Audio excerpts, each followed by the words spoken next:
Ladies and gentlemen, you have my sympathy as you are about to listen to the last of 18 speakers today.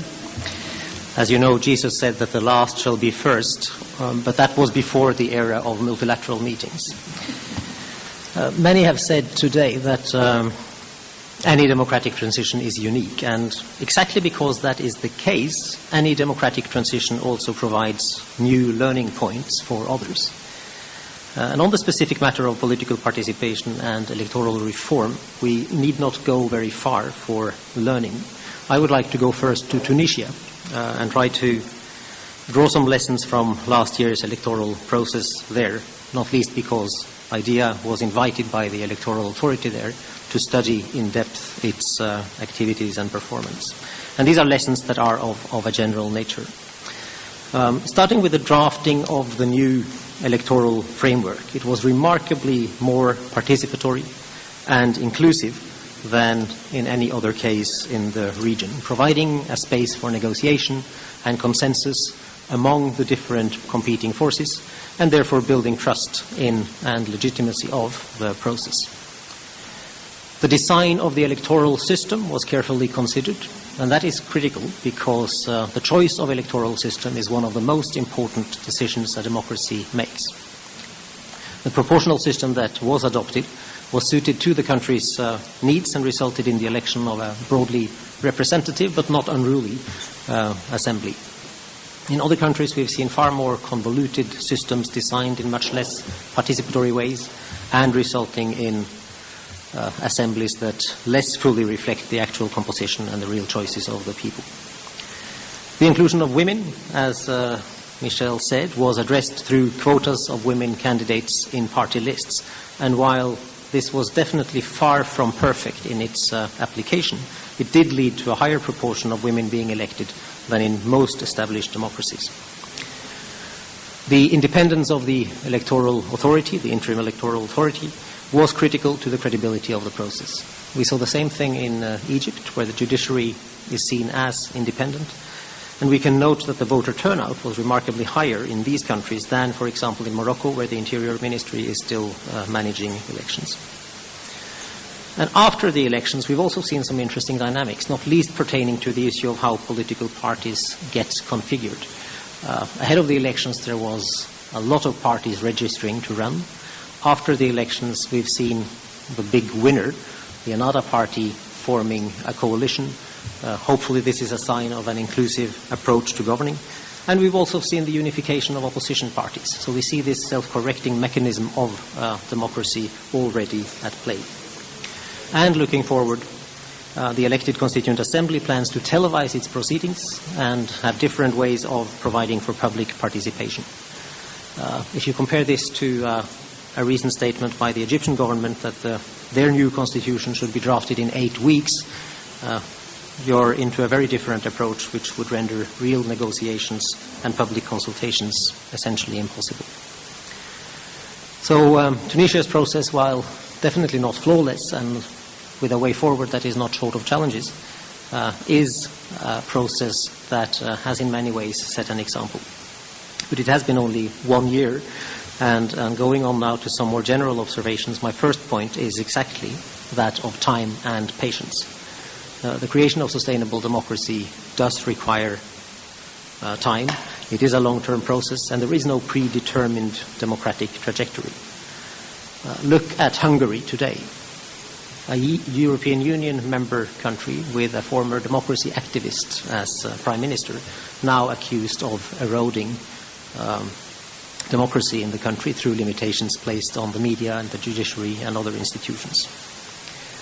Secondly, at the global level, great strides have been made over the last 2 decades in the technical management of elections. This is not the difficult challenge today.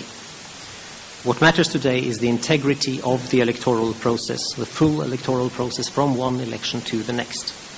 A level playing field between candidates, security for voters and candidates, free media, transparency of party and campaign financing, and recourse to an independent mechanism for appeals, and across all of this, big issue in so many countries of inclusion, whether it is inclusion of women and men, whether it is inclusion of new groups in society, like in Europe, or whether it's inclusion of minorities.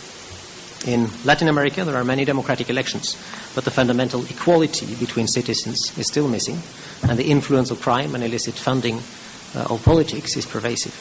In Africa, many elections are held in countries marked by dominant party rule and super-presidentialism, and many leaders just refuse to give up power, either through rigging or through stealing elections.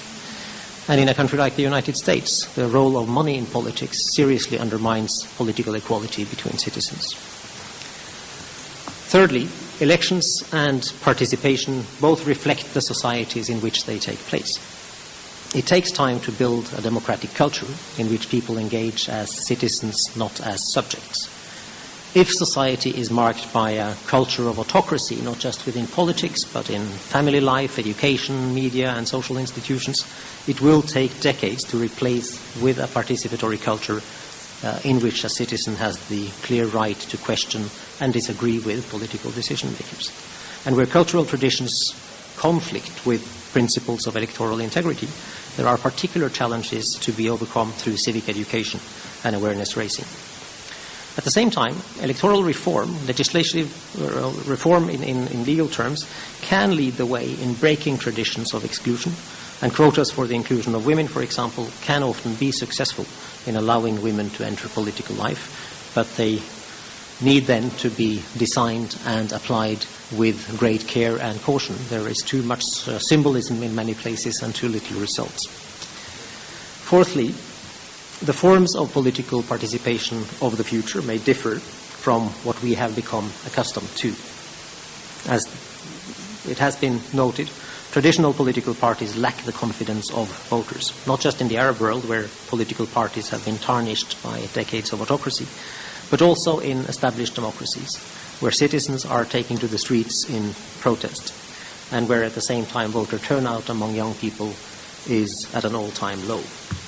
Political parties are critical as channels of representation, but they need to fundamentally reinvent themselves if they are to be vehicles for true participation and not just for party elites. And this goes for well-established democracies as well as newer democracies. Democracy must continue to evolve as a way of ensuring legitimate and effective representation, not least when it comes to minorities, when it comes to young people, and when it comes to the equality between men and women. The countries of the Arab world have an opportunity now to experiment with different forms of political participation, because you've seen citizen-led movements leading change, and as they evolve into political actors, the rest of the world may have many lessons to learn from what will happen in this region in the coming years. Lastly, international actors can support electoral reform and strengthening of participation. But we must stop believing that technical fixes exist to what are fundamentally political issues. International actors have been providing technical or so-called democracy assistance in the Arab region for many years, but within the context of a geopolitical framework which supported autocracy against the wishes of the citizens of the region. And this needs to change. Democracy support will go nowhere unless it is part of a coherent approach by international actors, including foreign security and economic development policies. International actors also need to be patient and take a long-term perspective. Elections or constitution-building processes should not be rushed or conducted according to an external timetable, but should be genuinely nationally driven processes. And international actors should also adopt a peer approach to democracy cooperation, in which the old donor-beneficiary paradigm is consigned to the scrap heap, and there is a genuine partnership and mutual learning and sharing of experience. One issue, finally, to which international actors need to pay particular heed is economic inequality. And to finish off also with the example of Tunisia, the big issue there now is not really the need for democracy assistance, but the need to get the economy going. So the international community must face a major question here, not least Europe. How will it respond to positive change in Tunisia in the midst of its own internal crisis? Will it open its borders? Will it encourage tourism and trade with its Arab neighbors? The coming years will be a serious test to the commitments that have been made by international actors in this area. Thank you.